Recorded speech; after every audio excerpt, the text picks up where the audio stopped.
Bonjour à tous, nous commençons aujourd'hui le 4e Pérec de Masechet Megillah à la première Mishnah. La Mishnah revient avec les halachot de Megillah, de la lecture de la Megillah, mais nous n'allons pas complètement quitter la lecture de la Torah puisque nous allons voir aussi combien de personnes montent à la Torah, les jours de semaine, le Shabbat, les jours de fête. Ça, nous allons le développer dans les Mishnayot qui vont suivre. Tout d'abord, la Mishnah nous dit « Akoré et a Megillah ». Celui qui lit la Megillah, Omed veyoshev, il peut lire la Megillah debout ou il peut la lire assis. C'est-à-dire que même celui qui lit la Megillah peut, s'il veut, s'asseoir pour la lecture. Kira echad, si la Megillah a été lue par une seule personne, ou kira ou ashnaim, il y a deux personnes qui lisent en même temps la Megillah, yatzou, ils ont été acquittés. C'est-à-dire que on peut se concentrer même lorsque deux personnes lisent en même temps la Megillah. Bien que nous avons un principe en général que deux voix ne s'entendent pas en même temps, mais étant donné que la Megillah est chère aux yeux de tous, donc on se concentre pour écouter, même si nous avons deux ministres officiants qui vont lire en même temps la Megillah. On ne risque pas de manquer un mot. Makom shenagu levarer. Dans un endroit où l'habitude est de dire une bénédiction sur la Megillah, yevarer, on dira la bénédiction.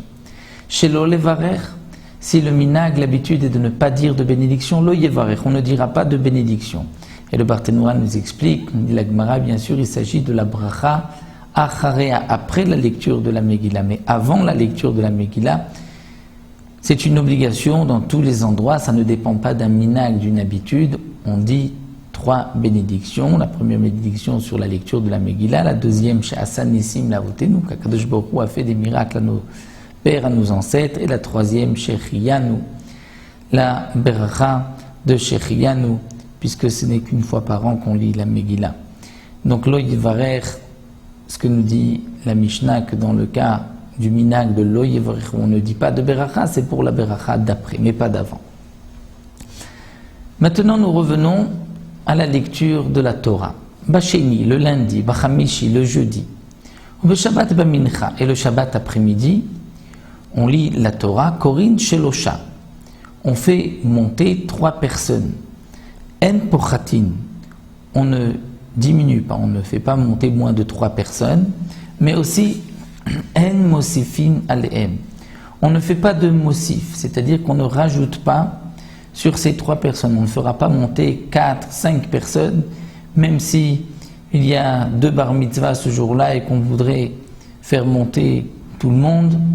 En semaine, c'est impossible. Les chachamim n'ont pas voulu imposer sur la communauté plus de 3 personnes, étant donné que ce sont des jours de travail le lundi et le jeudi. Shabbat à Mincha, c'est parce que on priait à l'époque Mincha tard, vers la fin de Shabbat, parce que toute la journée du Shabbat, les gens étaient occupés et étudiaient, il y avait des cours organisés, des drachot, et donc puisque la lecture ne se faisait que proche de la sortie de Shabbat, les Chachamim n'ont pas voulu alourdir, entre guillemets, cette lecture, et c'est pour cela non plus qu'il n'y a pas de Navi, Ve'en Maftirim ben Navi, on ne dira pas de Haftara, donc ni le lundi, ni le jeudi, ni le Shabbat après-midi. Apoteach vachotem batora, celui qui commence, Poteach qui ouvre, vachotem et qui signe, qui termine batora, mevarech lefanea ou lacharea, dira la bénédiction avant et après. C'est-à-dire qu'à l'époque, celui qui montait ne disait pas obligatoirement de berachot, la bracha, au moment de monter au Sefer Torah avant et après. Puisque ce n'était que le premier, on fait monter 3 personnes, donc le premier dit la beracha avant la lecture de la Torah. Il ne disait pas de beracha une fois qu'il avait terminé, le second ne disait pas de berachot du tout, et le troisième disait une beracha à la fin. Donc c'est le premier qui disait la première bracha et le dernier qui disait la dernière bracha. Et ceux qui lisaient, donc ceux qui était entre le premier et le deuxième. Si c'est lundi et jeudi, donc il y a une seule personne. Le Shabbat où il y a 7 montées. Donc le premier Zin Bracha, le dernier aussi, et les 5 du milieu ne disaient pas de Beracha. Donc ce que la Mishnah nous dit ici, Apoter Vachotem Batorah, c'est à l'époque de la Gemara.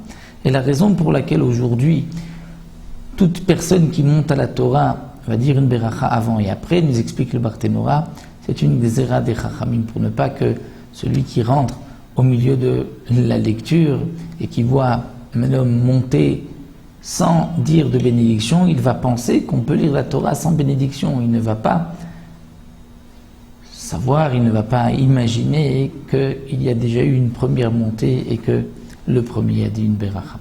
Donc ça, c'est ce que la Mishnah nous enseigne. Donc nous avons vu lundi, jeudi et Shabbat après-midi. Dans la deuxième Mishnah, nous verrons les jours de fête, le Shabbat, Rosh Chodesh. Tout ceci sera développé dans la deuxième Mishnah.